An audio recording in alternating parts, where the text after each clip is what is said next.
Bismillahirrahmanirrahim. Assalamualaikum warahmatullahi wabarakatuh. Perkenalkan, nama saya Suci Ramadhani dengan NIM 253121006. Saya dari Prodi Pendidikan Agama Islam, Fakultas Agama Islam, semester 2, Rombel 2. Video ini saya buat untuk memenuhi tugas mata kuliah Kewirausahaan yang diampu oleh Bapak Darmansyah, SPDI, MPDI. Pada kesempatan kali ini, saya akan menjelaskan tentang identifikasi peluang dan karakter usaha. Yang pertama ada entrepreneurial mindset. Bagaimana mengubah hambatan menjadi peluang dan pentingnya kreativitas.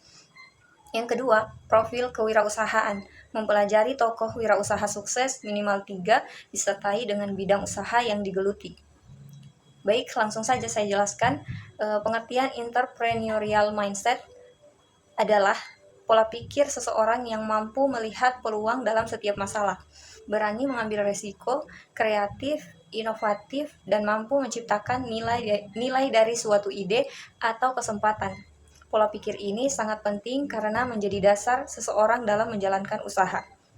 Menurut penelitian, entrepreneurial mindset berkaitan dengan kreativitas, kemampuan memecahkan masalah, inovasi, dan keberanian menghadapi ketidakpastian dalam bisnis. Contoh sederhana, orang biasa melihat hujan sebagai hambatan, sedangkan wirausaha atau wirausahawan melihat hujan sebagai peluang untuk jualan, seperti jas hujan, payung, atau ojek online. Itulah yang disebut dengan pola pikir wirausaha. Cara wirausaha mengubah hambatan menjadi peluang. Cara seorang wirausahawan mengubah hambatan menjadi peluang yaitu mulai dari melihat masalah yang ada di sekitar, kemudian memikirkan solusi, lalu mengubah solusi tersebut menjadi ide usaha. Setelah itu, ide usaha dikembangkan menjadi produk atau jasa, kemudian dijual pada masyarakat, sehingga menjadi sebuah usaha yang menghasilkan keuntungan. Contoh yang pertama yaitu masalah transportasi. Dulu orang sangat sulit untuk mencari ojek. Untuk mendapatkan ojek, kita harus berjalan ke pangkalan ojek. Kemudian seorang wirausahawan berpikir, masalahnya yaitu sulit mencari ojek. Kemudian wirausahawan tersebut berpikir untuk mendapatkan solusi. Solusi yang didapatkan adalah ojek bisa dipesan lewat HP. Ide usahanya yaitu membuat aplikasi ojek online.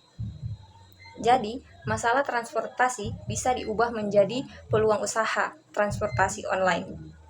Contoh yang kedua yaitu banyaknya sampah plastik. Seorang wirausahawan berpikir, masalahnya yaitu sampah plastik banyak. Solusinya yaitu didaur ulang. Ide usahanya yaitu usaha kerajinan dari limbah plastik. Hasilnya bisa dijual dan menghasilkan uang. Jadi sampah bisa menjadi peluang untuk usaha daur ulang. Contoh yang ketiga yaitu adanya pandemi COVID-19. Masalahnya yaitu banyak orang yang sakit dan butuh kebersihan. Solusinya yaitu membuat masker dan hand sanitizer. Ide usahanya jualan masker dan hand sanitizer. Dan itu akan menjadi hasil. Banyak orang yang membeli. Jadi, pandemi menjadi peluang untuk usaha kesehatan. Maka kesimpulannya yaitu cara wirausaha mengubah hambatan menjadi peluang adalah melihat masalah di sekitar, mencari solusi dari masalah tersebut, mengubah solusi menjadi ide usaha, mengembangkan ide menjadi produk atau jasa, menjual produk atau jasa, dan menjadi peluang usaha dan menghasilkan keuntungan. Adapun pentingnya kreativitas serta inovasi. Yang pertama yaitu membantu menemukan ide usaha. Kenapa penting? Karena semua bisnis berawal dari ide usaha. Contohnya, banyak orang yang suka minum kopi. Orang kreatif akan berpikir, bagaimana kalau kopi dibuat dengan rasa yang unik atau tampilan yang menarik. Hasilnya, di era sekarang, banyak kopi dengan cita rasa yang berbeda. Misalnya, kopi gula aren, kopi literan, dan yang lain-lain. Yang kedua yaitu membedakan dari pesaing. Kenapa penting? Karena banyak orang jual produk yang sama, Contohnya, banyak yang jual ayam goreng. Seseorang membuat ayam geprek level pedas, ayam dengan sambal unik, dan hasilnya punya ciri khas yang lebih mudah diingat pelanggan. Maknanya, kalau tidak kreatif, usaha kita mudah tenggelam di antara pesaing lain. Selanjutnya, yaitu profil kewirausahaan. Yang pertama ada Nadiem Makarim. Nadiem Makarim yaitu pendiri Gojek. Bidang usahanya yaitu teknologi dan transportasi online. Awal mulanya, Nadiem Makarim melihat kondisi di Indonesia di mana ojek belum terorganisir dengan baik dan sulit ditemukan oleh penumpang. Banyak orang juga kesulitan mendapatkan transportasi yang cepat. Bagaimana ceritanya bisa sampai sukses? Nadiem kemudian membuat inovasi berupa aplikasi Gojek yang menghubungkan pengemudi ojek dengan pelanggan melalui handphone. Awalnya hanya layanan ojek, tetapi kemudian berkembang menjadi berbagai layanan seperti pesan makanan, kirim barang, dan pembayaran digital. Karena inovasinya, Gojek berkembang pesat dan menjadi perusahaan besar di Indonesia. Pelajaran yang harus diambil yaitu harus kreatif melihat masalah, berani membuat inovasi, tidak takut mencoba hal baru, dan masalah yang bisa menjadi peluang usaha. Wirausahawan yang kedua yaitu William Tanuwijaya, pendiri Tokopedia. Bidang usahanya yaitu jual beli online. William berasal dari keluarga sederhana dan tidak memiliki modal besar. Ia melihat bahwa banyak orang yang ingin berjualan tetapi tidak memiliki biaya untuk membuka toko. Bagaimana ceritanya bisa sampai sukses?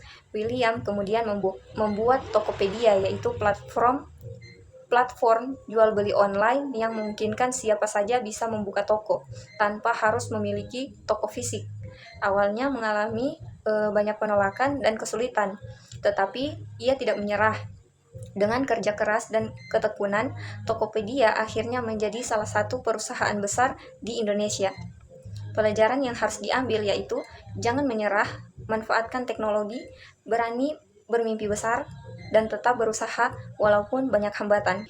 Wirausahawan yang ketiga yaitu Bob Sadino.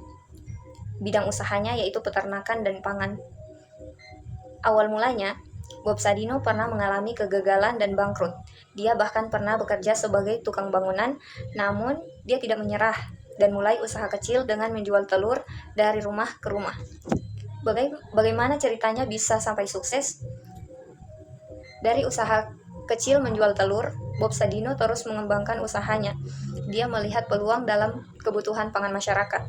Usahanya berkembang menjadi bisnis besar seperti Camfood dan Kimchi yang menjual berbagai produk makanan. Pembelajaran yang harus kita ambil yaitu tidak takut gagal.